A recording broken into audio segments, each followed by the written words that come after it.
कि भारत में डेमोक्रेसी खतरे में है और ये कह रहे हैं ये बिगेस्ट डेमोक्रेसी है।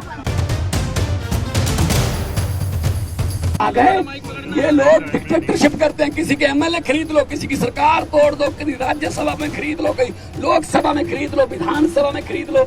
ये खरीदो फरोख्त वाला भाई सब काम पूरे देश में ये रोष फैल गया है कल से कि बीजेपी जो है वो देश में डिक्टेटरशिप लाना चाहती है।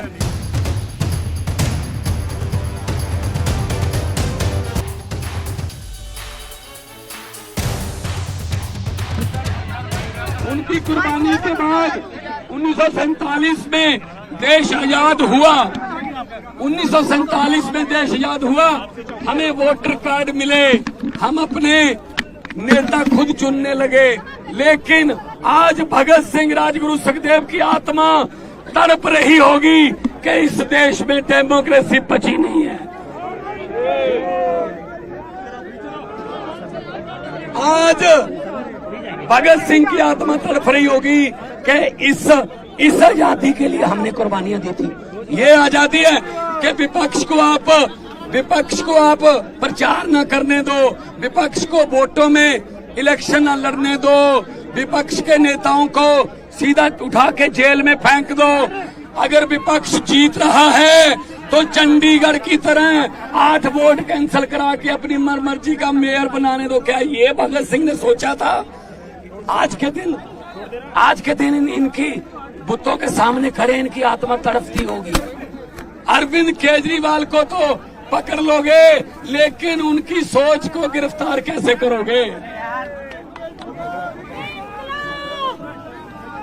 पूरे देश में ये रोष फैल गया है कल से कि बीजेपी जो है वो देश में डिक्टेटरशिप लाना चाहती है। ये नहीं चाहते। अगर दिल्ली में सरकार नहीं बनी तो दिल्ली में सरकार की चलने नहीं देनी, एलजी की चलेगी। अगर पंजाब में सरकार नहीं बनी तो गवर्नर तंग करेगा। अगर बंगाल में सरकार नहीं बनी तो गवर्नर रूल करेगा। अगर केरला में सरकार नहीं बनी तो गवर्नर रूल करेगा। अगर झारखंड में सरकार नहीं बनी, हेमंत सोरेन को गिरफ्तार करेंगे। अगर तमिलनाडु में सरकार नहीं बनी तो गवर्नर चीफ मिनिस्टर का भाषण ही नहीं पड़ेगा, जो पढ़ना जरूरी होता है। ये बाबा साहब डॉक्टर भीमराव अंबेडकर का संविधान खतरे में है। आओ मेरे दोस्तों, 140 करोड़ लोगों को कहता हूँ, आओ इकट्ठे हो जाएं, वरना ये देश बर्बादी की तरफ लेके जा रहे हैं। ये सिर्फ और सिर्फ अपनी फोटो, अपने काम, बस और कोई काम नहीं। ED, CBI, supreme court, election commission, NITI Aayog किसी की बात नहीं मानते। ये क्या समझ रखा है इन्होंने देश को? ये देश किसी के बाप की जागीर नहीं है। इन्होंने समझ रखा है ये 26 जनवरी को पंजाब की झांकी निकाल दी, झांकी रिजेक्ट कर दी, हटा दी। अरे भगत सिंह से बड़े हो गए तुम, राजगुरु सुखदेव से बड़े हो गए तुम, करतार सिंह सराभा से बड़े हो गए, लाला लाजपत राय से बड़े हो गए। आपके यहाँ आपका कोई रिश्तेदार जलियांवाले बाग में मारा गया था? ना ना ना। अरे आजादी लेके दी जिन्होंने, उनकी झांकियां रिजेक्ट कर रहे थे वो। क्या हिम्मत है आप में? सो मेरे देशवासियों, आओ, देश को बचाने के लिए हमें बाहर निकलना पड़ा था। पहले लड़े थे गोरों से, चोरों से, पहले लड़े थे गोरों से, चोरों से। तो ये आ गए आजकल के नए अंग्रेज, ये नए अंग्रेज आ गए। आज आपको सुन के हैरानी होगी, आज पूरी दुनिया के अखबारों में, वाशिंगटन पोस्ट, न्यूयॉर्क, जर्मनी के कई अखबार, उन्होंने फ्रंट पेज पे छापा है कि भारत में डेमोक्रेसी खतरे में है और ये कह रहे हैं ये बिगेस्ट डेमोक्रेसी है। ये कह रहे हैं हम यूक्रेन और रशिया का युद्ध रुकवा देते हैं। ऐड आती है ना, पापा मोदी ने युद्ध रुकवा दिया। अरे अपने घर वालों को तो अंदर कर रहे हो, वहां का युद्ध रुकवा रहे हो, हद कर रहे हो। हरियाणा के नौजवानों को कह रहे हैं अब यूक्रेन चले जाओ, युद्ध में झोंक रहे हैं। तो ये दादागिरी ये नहीं चलेगी। पार्लियामेंट में मैं यही बोलता था, अरविंद केजरीवाल बाहर आएंगे और बहुत बड़े इनकलाब के साथ बाहर आएंगे। पूरे देश में लहर फैलेगी। अरविंद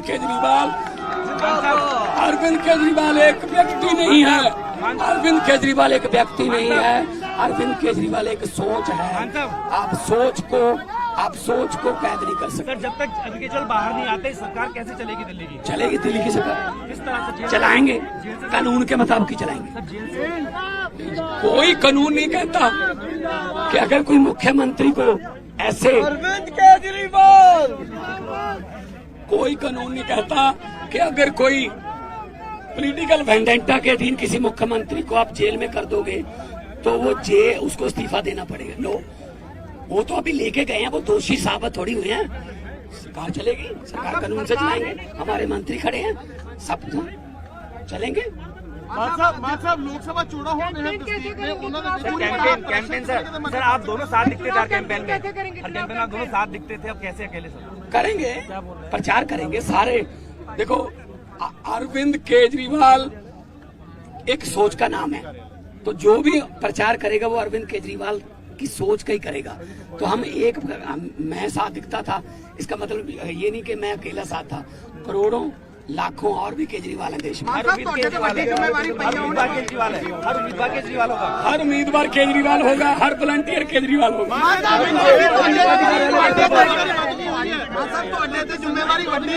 फिर क्यों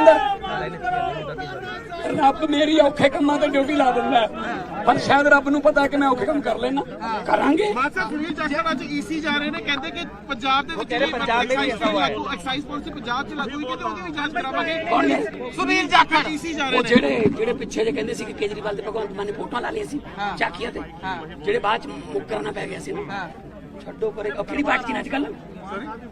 ਜਾਖੜ ਸਾਹਿਬ ਕਿਹੜੀ ਪਾਰਟੀ ਚ? ਅੱਜ ਕੱਲ ਭਾਜਪਾ ਦੇ ਪ੍ਰਧਾਨ ਨੇ। ਅੱਜ ਕੱਲ ਭਾਜਪਾ। ਚਲੋ ਕੋਈ ਉਹਨਾਂ ਨੂੰ ਕਹੋ ਪਹਿਲਾਂ ਪਾਰਟੀ ਦੀ ਸਟੇਬਿਲਿਟੀ ਦੱਸ ਦਿਓ ਵੀ ਕਿੱਥੇ ਹੋ, ਫਿਰ ਬਾਅਦ ਚ ਗੱਲ ਕਰਾਂਗੇ।